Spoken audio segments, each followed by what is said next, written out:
로마서는 바울이 로마 교회 성도들에게 보내는 편지입니다. 전승자료가 많지 않아서 교회 설립자가 누구인지 특정할 수는 어렵습니다. 예수님의 부활 첫 오순절 성령의 임재를 경험한 어떤 한 로마에서 온 유대인에 의해서 세워진 것으로 보고 있습니다. 교회는 그렇게 빠르게 성장하지만 예수님의 부활하신 10년 후쯤 신앙으로 인한 유대인 간의 마찰이 일어나기 시작합니다. 이는 로마 황제가 인식할 수 있을 만큼 크게 일어나기 시작합니다. 결국 당시 황제 클라우디우스는 문제 해결을 위해 모든 유대인들을 로마에서 추방하기로 합니다. 그 결과 로마 교회에 있는 모든 유대인 신자들 또한 함께 추방당하게 됩니다. 이후 클라우디우스 황제가 죽으며 유대인 신자들은 다시금 로마 교회로 돌아오기 시작합니다. 그러나 그때 동시에 문제가 발생하기 시작합니다. 빌립보 교회뿐만 아니라 고린도 교회에서 계속해서 유대화하려고 하였던 그러한 율법에 신실한 유대인들이 그들에게 계속해서 유대인처럼 율법을 지켜야 된다는 것을 강조하고 그들을 유대화시키려고 노력하기 시작합니다. 그들은 바울을 율법 없는 복음을 전하는 율법 폐기론자라고 언급할 정도로 급진적이었으며 보수적이었습니다.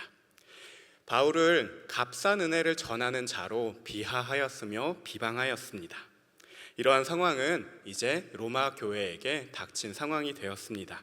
율법에 신실한 유대인들은 그들과 함께 들어오기 시작하였고요, 선동 위험에 처하기 시작합니다. 그러나 바울은 오히려 이러한 상황을 하나님의 바른 복음을 전할 수 있는 기회라 여기며 그들에게 로마서라고 하는 귀한 복음의 편지를 쓰게 됩니다. 그렇다면 율법에 신실한 유대인들이 주장하였던 것은 어떤 것이었을까요?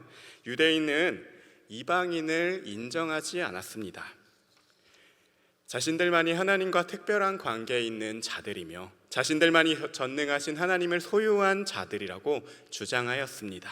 그들은 하나님이 아브라함을 부르신 것을 전혀 생각하지 않고 그저 아브라함의 혈통인 것을 자랑하였습니다. 아브라함이 자신들이 조상이기에 자신들의 구원은 이미 확보되어졌다고 믿었던 것입니다. 육신적으로는 아브라함의 자손이요 야곱의 후손으로 하나님의 자녀가 된다고 믿었기에 그들만이 참된 후손들이라 여기며 주장하였던 것입니다. 그렇기에 그들에게 중요한 것이 무엇이었겠습니까? 아브라함같이 할례를 받는 것이며 그 율법을 지켜나가는 것이 그들에게 있어서는 가장 중요한 것이었습니다. 그렇게 살아가는 그들은 이미 의로운 자였습니다. 그렇기에 그들은 의롭지 못한 율법을 소유하지 못한 이방인들을 업신여기며 그들을 무시하는 데까지 이르렀던 것입니다. 그런데 여기서 의문이 듭니다. 아브라함은 율법을 소유하며 지키며 살아왔던 존재입니까? 아브라함 시대에 율법이 존재하였을까요? 바울은 이에 대한 답을 주며 이들이 가진 율법으로 의롭다함을 받는 것에 대하여 변증해 가는 것이 오늘 우리가 살펴볼 로마서 4장입니다.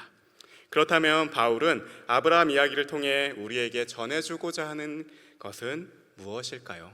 오늘 본문을 통해서 함께 살펴보도록 하겠습니다. 첫 번째입니다.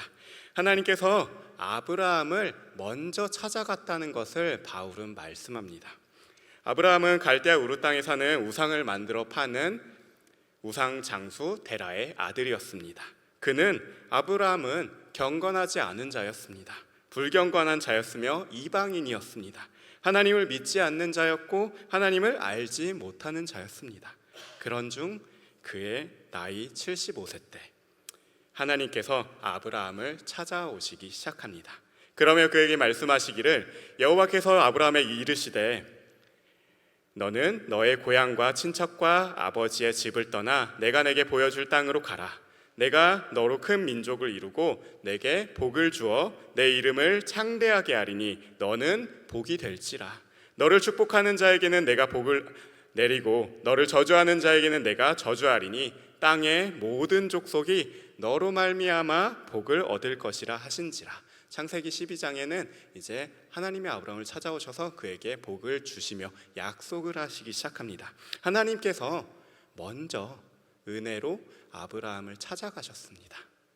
그를 불러내사 가나안 땅으로 나아가게 하셨습니다. 하나님이 아브라함을 선택하시고 소명하심으로 아브라함의 신앙의 생애가 시작되고 있음을 성경에는 말씀하고 있습니다. 그렇다면 아브라함이 한 것은 무엇입니까? 율법을 지키는 것이었나요?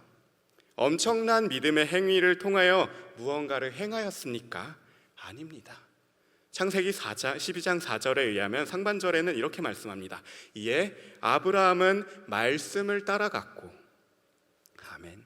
아브라함은 그저 하나님이 그를 찾아오신 하나님의 말씀을 듣고 순종으로 내 하나님을 믿습니다 라는 믿음으로 걸어갔던 것입니다. 온 가족을 데리고 어디로 이끄시는지 그 갈 바를 알지 못하나 말씀을 따라 걸어갔던 것입니다. 다시 한번 생각해 보겠습니다. 유대인들이 아브라함을 칭송하듯이 아브라함이 엄청난 능력이 있어서 하나님이 그를 찾아가셨습니까? 아브라함이 엄청난 믿음의 행위를 했기 때문에, 보였기 때문에, 하나님을 만나기 이전부터 그렇게 살았기 때문에 하나님이 그를 택하셨습니까? 아니지요. 그렇기에 바울은 말합니다. 로마서 4장 1절에서 2절 함께 읽도록 하겠습니다. 그런즉 육신으로 우리 조상인 아브라함이 무엇을 얻었다 하리요? 만일 아브라함이 행위로서 의롭다 하심을 받았으면 자랑할 것이 있으려니라. 하나님 앞에선 없느니라. 아멘. 아브라함이 하나님과 함께 할 수 있었던 것은 유대인들이 말하는 그의 능력이나 행위가 아닌 그저 하나님이 그를 선택하사, 그를 택하사 찾아와 주셨기 때문입니다. 아브라함이 무엇을 내세울 수 있습니까? 아브라함이 무엇을 자랑할 수 있습니까? 아무것도 없습니다. 오직 그에게는 하나님께서 내게 찾아와 주셨다, 하나님이 은혜로 나를 만나 주셨다, 하나님이 나에게 은혜를 주셨다라고 말하는 것, 자랑하는 것 외에는 없는 줄로 믿습니다. 저는 어릴 때 교회에 대하여 의심과 불신이 아주 가득한 채 자라왔습니다.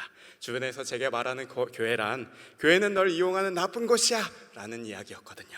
그래서 그들은 교회에 대해서 말하기를 예수를 팔아 장사하는 곳이라고 말했습니다.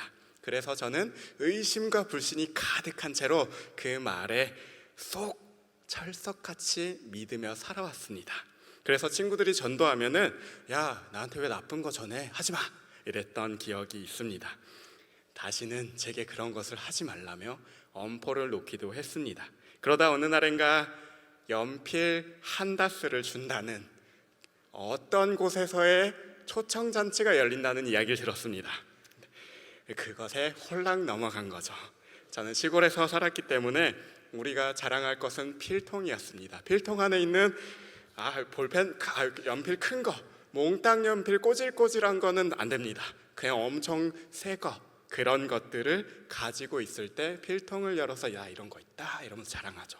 그래서 제게 필요했던 건 연필이었던 것 같습니다. 그래서 의심과 불신이 가득하지만 연필 한 다스 받고 싶다는 마음에 얼른 도망갈 계획을 마음속에 품고 교회로 향했습니다. 그런데 청천벽력 같은 이야기가 들려옵니다. 연필은 교회가 끝나고 받을 수 있다라는 이야기였습니다. 어떻게 하지? 기다려야겠다. 열심히 무슨 이야기인지 모르지만 말씀을 들으며 기다렸습니다. 그때 한 아주머니가 제게 다가오셔선 여러 가지 질문을 하기 시작하셨습니다. 제가 대답을 해드렸을까요? 아니죠. 네, 끝까지 버텼습니다. 열심히 버티기 시작했습니다. 근데 대답해야만 연필 줄게 하는 마음에 이게 또 마음이 열리기 시작하더라고요. 그래서 집 주소부터 집 전화번호까지 모든 걸 다 털어서 알려드렸습니다. 그래서 연필은 잘 받아서 자랑하였던 기억이 있습니다. 근데 그때부터였습니다. 아주머니가 주일 아침 7시에 저희 집에 찾아오기 시작한 것은요, 시골 교회는 일찍 하더라고요. 저 7시인데 부모님한테 안 들켜야 되죠. 어떻게 해야 됐을까요? 저는 7시보다 일찍 일어났습니다. 그래서 미리 문 열고 나가서 아주머니를 기다리고 같이 함께 교회로 가기를 몇 번. 근데 어린 제가 얼마나 잠이 많겠습니까? 어느 날엔 잠이 들어서 일어나지 못했습니다.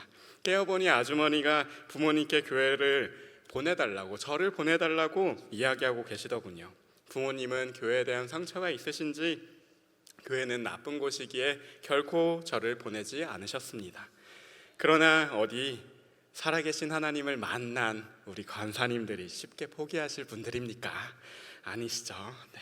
아주머니는 끊임없이 설득하기 시작하였습니다. 부모님은 안 된다고 신랑이를 계속해서 버리기를 10여 분.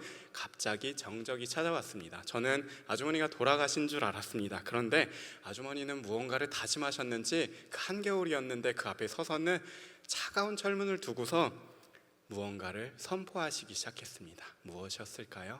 살아계신 하나님을 만난 그 복음의 경험이었습니다. 하나님은 사랑이십니다. 하나님은 우리를 사랑하신다고요. 하나님을 믿기만 하면 여러분이 구원받을 거라고 저희 가족에 선포하시기 시작하셨습니다. 그것이 아주머니에 대한 마지막 기억입니다. 이름도 얼굴도 모습도 어떤 것도 기억나지 않습니다. 시간이 흘러 아주머니에 대해서 새까맣게 잊은 채 저는 고3이 되었고 어느 때인가 문득 교회를 가고 싶어졌습니다. 그래서 이게 무슨 일이지? 이게 어떤 일일까 알 수 없었습니다. 그러나 저는 부산에 있는 큰 교회로 향하게 됩니다. 수영로 교회라고 하는 의심과 불신이 가득했기 때문에 작은 곳은 안 돼요. 큰 곳으로 가서 복음을 모르니까 복음을 들었습니다. 교회를 가니 처음 물어보시는 게 그거더군요. 교회에 어떻게 오게 되었습니까? 저는 당당하게 손을 들어 말했습니다. 제 스스로요. 그게 맞습니까? 제가 특별해서요. 저는 좀 특별한 것 같습니다. 저를 자랑하기 시작한 것이죠. 그게 맞습니까? 그게 맞았을까요? 그럴 리 없죠. 어느 겨울 수련회에 저는 야곱에 대한 설교를 듣고 이렇게 기도하였습니다. 하나님, 저 속이기를 많이 하고 욕심 많고 자기만 하는 야곱 설교 들어보니 하나님이 먼저 찾아가 주셨더군요. 근데 내가 힘들 때는 어디 계셨습니까? 라고 울며불며 기도했던 기억이 있습니다. 근데 그때 하나님이 떠오르게 해주신 분이 있었어요. 누굴까요? 아주머니셨죠. 얼굴도 이름도 어떤 것도 기억나지 않지만 아주머니가 떠오르며 그때 하나님이 제게 말씀하시는 듯 하였습니다. 사랑하는 나의 아들아, 나는 그 아주머니를 통해 너에게 찾아갔다. 수많은 나를 아는 많은 사람들을 통해 너에게 전도하는 그것을 통해 복음 전하는 그것을 통해 너가 깨닫기도 이전에 나는 너를 사랑으로 찾아갔다 말씀하시는 듯 하였습니다. 사랑하는 성도 여러분, 하나님은 우리가 깨닫기도 전에 우리에게 은혜를 베푸시고 그 사랑으로 우리를 품에 안으시는 하나님이신 줄 믿습니다. 그 하나님이 나를 찾아오신 것입니다. 믿으십니까? 나의 어떠함이 아니라 나의 죄인된 채, 내가 죄인데 여전히 아무것도 모른 채 어둠 가운데 있을 때에도 하나님은 나의 사랑하는 나의 딸아, 나의 사랑하는 나의 아들아 하며 은혜를 약속하시고 찾아오시는 분이 우리 하나님이신 줄로 믿습니다. 그렇다면 무엇을 자랑하겠습니까? 무엇을 내세우겠습니까? 우리가 내세울 수 있는 것은 그저 하나님의 은혜밖에 없는 줄로 믿습니다. 귀빈 초청 주일을 준비하며 사랑하는 성도 여러분, 무엇을 전하고자 준비하십니까? 바울이 말하는 아브라함을 찾아오신 하나님의 사랑인 줄로 믿습니다. 그 은혜인 줄로 믿습니다. 나의 어떠함을 자랑하는 것이 아니라요, 하나님의 하나님 되신, 내가 나 되게 하시는 하나님을 전해야 되는 줄로 믿습니다. 아주머니가 제게 그러하였던 것처럼 여러분을 통해 하나님의 그 놀라우신 사랑이 전해질 줄로 믿습니다. 아브라함에게도 야곱에게도 저에게도 여러분에게도 찾아오신 하나님이 우리 베스트에게도, 여러분이 기도하고 있는 그 한 영혼에게도 찾아가시는 하나님이신 줄로 믿습니다. 아브라함 이야기를 통하여 바울이 우리들에게 전해주고자 하는 것이 또 있습니다. 두 번째입니다.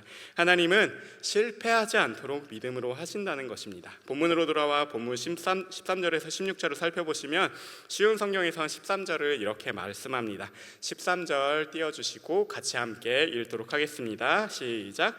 하나님께서 아브라함과 그 후손에게 그들이 세상을 물려받을 상속자가 되리라고 하신 약속은 율법을 통해 온 것이 아니라 믿음으로 인한 의를 통해 주신 약속입니다. 아멘. 여기서 살펴볼 부분은 하나님이 아브라함과 그 후손에게 세상의 상속자가 되게 하시겠다는 약속을 주셨다는 부분과 이를 믿음의 의를 통해 주신다는 부분입니다. 창세기 15장에 의하면은 하나님은 아브라함에게 환상 중에 찾아오십니다. 그러자 아브라함을 이렇게 말씀합니다. 무엇을 내게 주시려 하시나이까? 나는 자식이 없나이다 라고요. 그렇게 말하자 하나님은 아브라함에게 말씀합니다. 눈을 들어 하늘에 있는 무표를 셀 수 있느냐? 보라, 내 자손이 이와 같으리라 라고 약속의 말씀을 주십니다. 아브라함은 하나님을 믿었고 하나님은 바로 그 믿음을 귀하게 보셨습니다. 그 믿음을 근거로 아브라함을 의롭다고 해주셨습니다. 그래서 바울은 지금 무엇이라 말씀합니까? 세상을 물려받을 상속자가 되리라고 하신 약속은 율법을 통해서 온 것이 아니라 믿음으로 인한 의를 통해 주신다고 약속하고 있는 것입니다. 율법을 지켜서 하나님의 백성으로서의 특권과 구원의 약속을 얻는다고 하면 받을 수 있는 이는 사실 아무도 없을 것입니다. 율법은 인간이 얼마나 죄인 되었고 스스로의 힘으로는 아무것도 할 수 없는 존재임을, 그 절망적인 상태임을 그저 깨닫게 해주는 도구일 뿐입니다. 하나님의 약속을 성취하는 도구가 아닌 것이죠. 그렇게 율법의 한계는 명확합니다. 유대인들의 말처럼 율법에 속하게 두어 구원에 이르는 길에 오른다면 죄인된 인간으로서는 반드시 실패할 것이기에 바울은 그것이 잘못되었다고 반쪽짜리라고 말씀하고 있는 것입니다.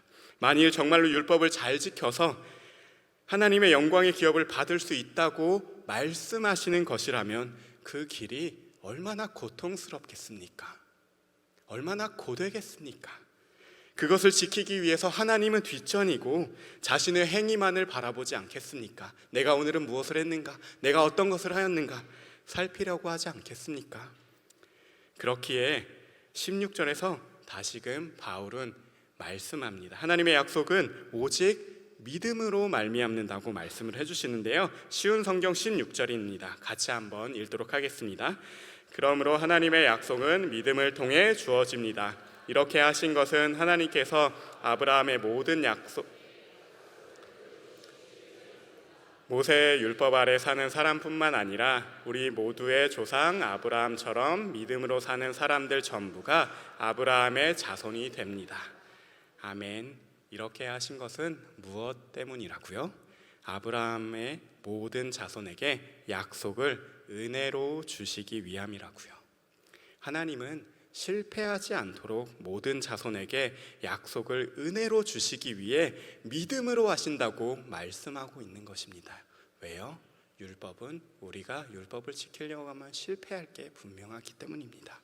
우리 모두의 조상 아브라함처럼 믿음으로 사는 모두에게, 전부에게 그 말씀을 약속하고 있습니다. 고3 때부터 시작된 저의 짤막한 신앙생활은 군대라는 터널을 만나며 어둠으로 들어가기 시작합니다. 제가 갔던 곳은 주의를 지키기 위해 어려운 시간을 보내야 하는 곳이었습니다. 저는 육군 수색대라고 하는 38선 안쪽 DMZ 비무장 지대를 감시 수색하는 부대를 가게 되었습니다.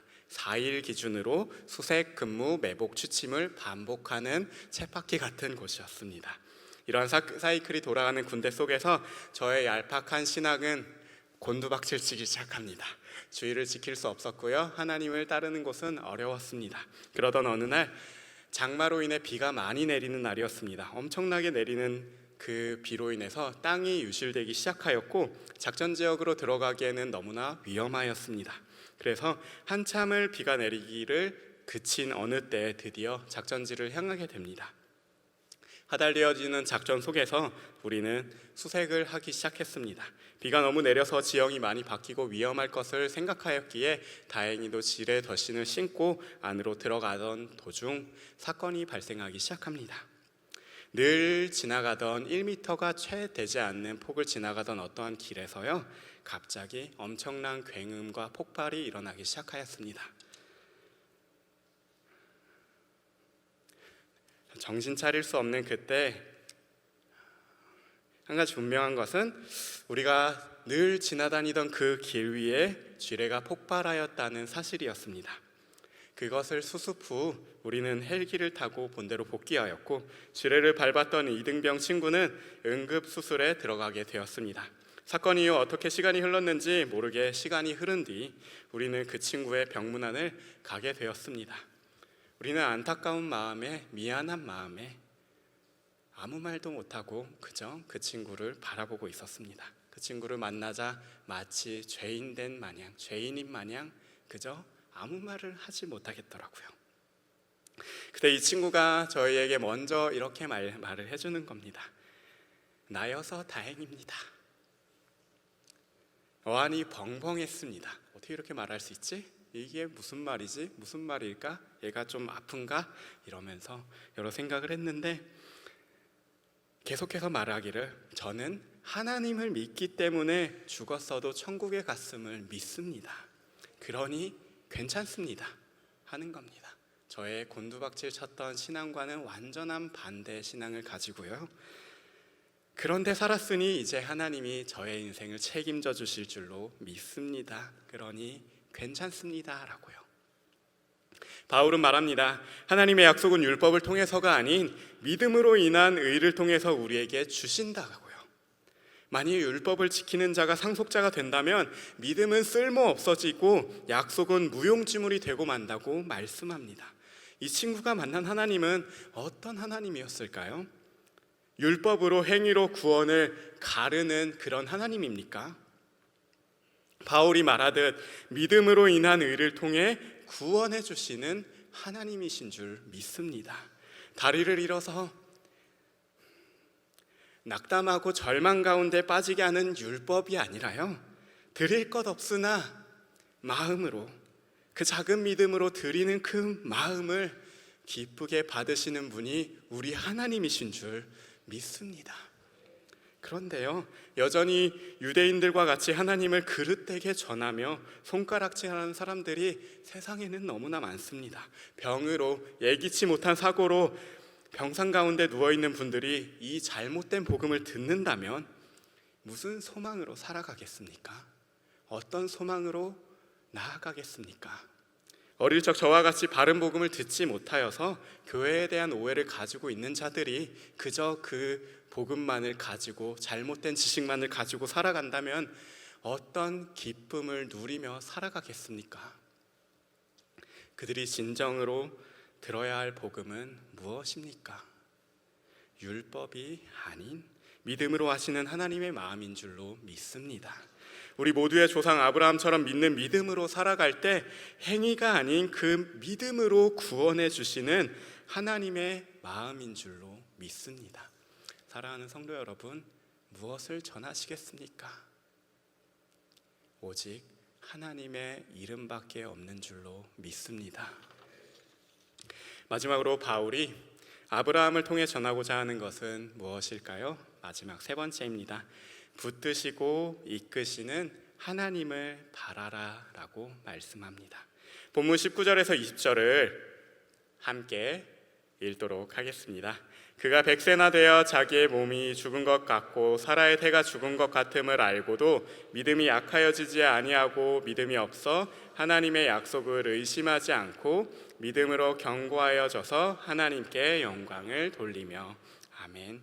여기서 알고도의 도는 그럼에도 불구하고로 해석해 볼 수 있습니다. 그가 백세나 되어 자기 몸이 죽은 것 같고 사라의 태가 죽은 것 같음을 알고 그럼에도 불구하고 믿음이 약하여지지 아니하고로 볼 수 있는 것입니다.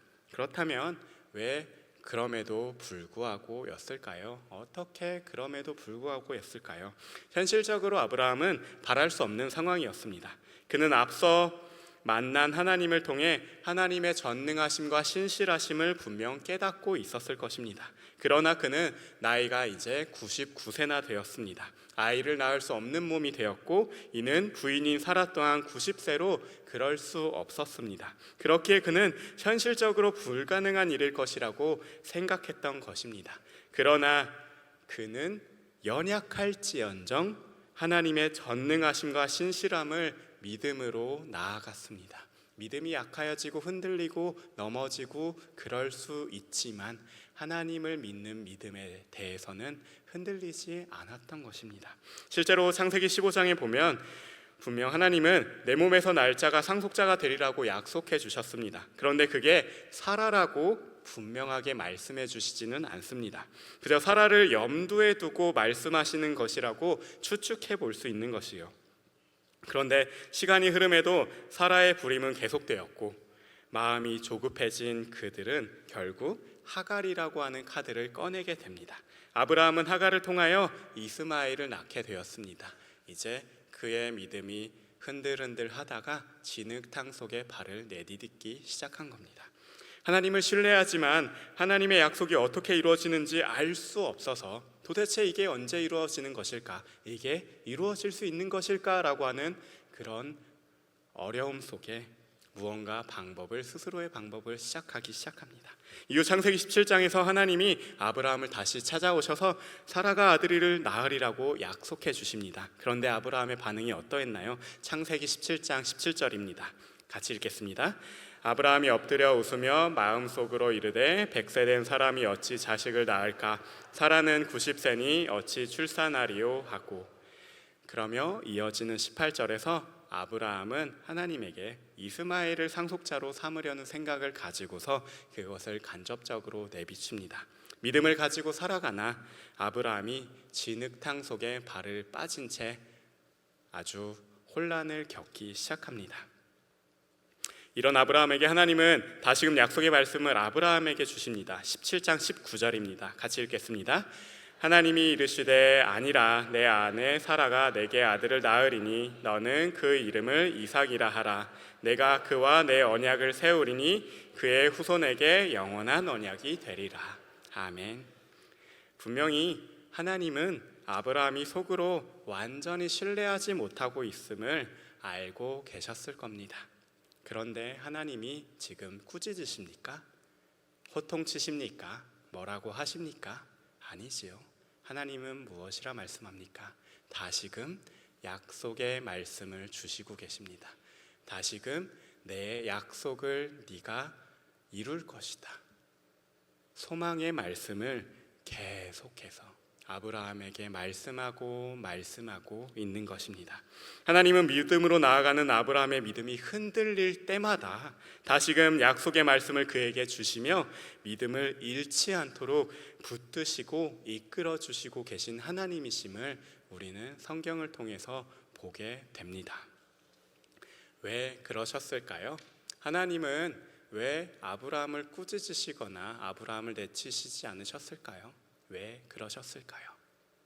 하나님은 아브라함을 사랑하시기 때문입니다. 나아가 우리가 믿음으로 흔들릴 때요, 하나님이 우리를 꾸짖으시고 우리에게 나쁜 것을 주시는 그런 하나님이 아니라 좋은 것으로 소망의 말씀으로 계속 주시는 이유는 무엇일까요? 우리를 사랑하시기 때문입니다. 하나님은요, 그런 하나님이십니다.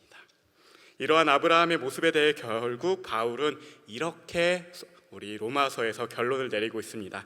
아브라함이 믿음이 약하여지지 아니하고 점차 믿음이 견고하여져 약속하신 그것을 또한 능히 이루실 줄을 확신하였으니 라고요.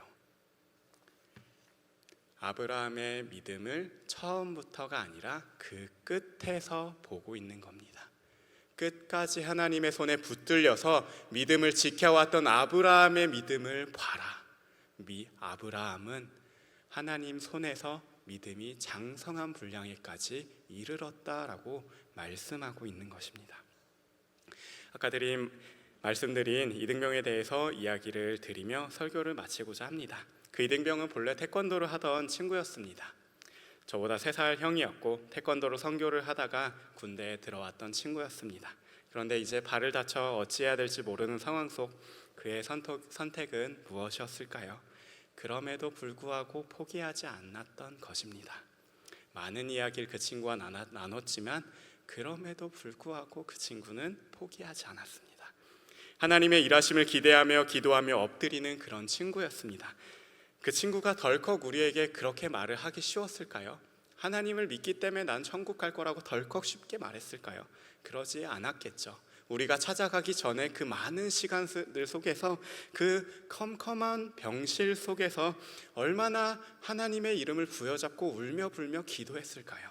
하나님이 이게 진짜인가요? 이게 사실인가요? 하며 얼마나 붙들었을까요? 하지만 낙심하고 좌절하는 가운데 그 고통스러운 수술 과정 가운데 하나님을 붙들었습니다.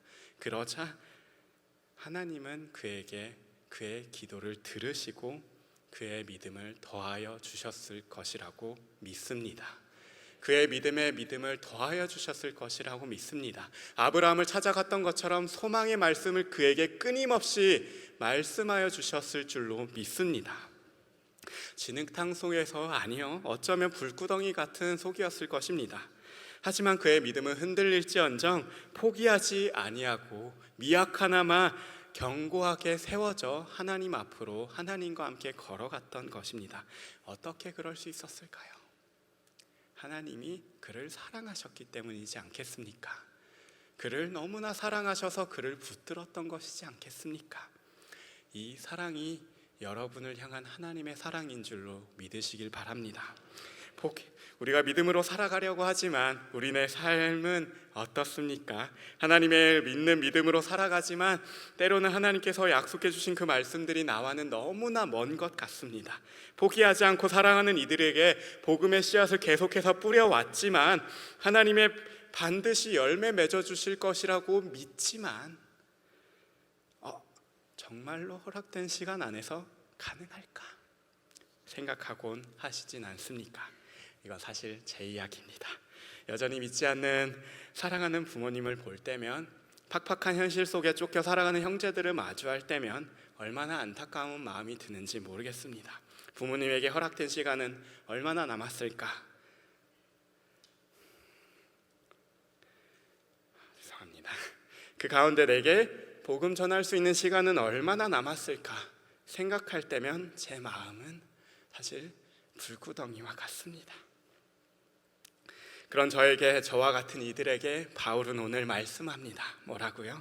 하나님은 아브라함에게 그러하셨던 것처럼 여전히 너와 함께 하셔서 너를 위로하시는 하나님이시라고요. 우리 하나님은 여전히 신실하셔서 아브라함에게 그리하셨던과 같이 우리를 실패하지 않는 믿음으로 이끄신다고 말씀하고 계십니다. 이 사실을 믿으시길 바랍니다. 오늘 혹 이 자리에 저와 같은 어려움에 처해 계신 분이 계실지도 모르겠습니다. 도대체 언제 이루어질지 알 수 없어서 낙담하여서 진흙탕 속에, 어쩌면 그 불구덩이 같은 속에 있을지도 모르겠습니다. 그렇다면 성도 여러분, 그렇다면 사랑하는 성도 여러분, 기억하시기 바랍니다. 하나님은 아브라함에게 그러하셨던 것처럼 여전히 우리를 사랑하셔서 우리에게 찾아오셔서 소망의 말씀을 주시는 하나님이심을 믿으시길 바랍니다. 여전히 옆에서 나의 사랑하는 아들아, 나의 사랑하는 딸아, 내가 너를 사랑한다라고 말씀해 주시는 하나님이 우리의 하나님이심을 믿으시길 바랍니다. 나의 상황과 공경은 이루 말할 수 없을 정도로 어려울지라도요, 하나님은 그런 하나님이십니다. 이 믿음의 눈을 들어 하나님을 바라보십시오. 나의 믿음은 흔들릴지언정 포기하지 아니하고 하나님을 바라볼 때 하나님이 그 크신 팔로 미약한 우리의 믿음을 견고하게 해나가실 줄로 믿습니다. 그리하여 그리스도의 장성한 분량에 이르기까지 인도하여 주실 줄로 믿습니다. 그렇게 그 끝에 하나님께 영광 돌려드리며 아브라함과 같은 믿음으로 하나님께 영광 돌려드렸다고 하나님 말씀하실 줄로 믿습니다.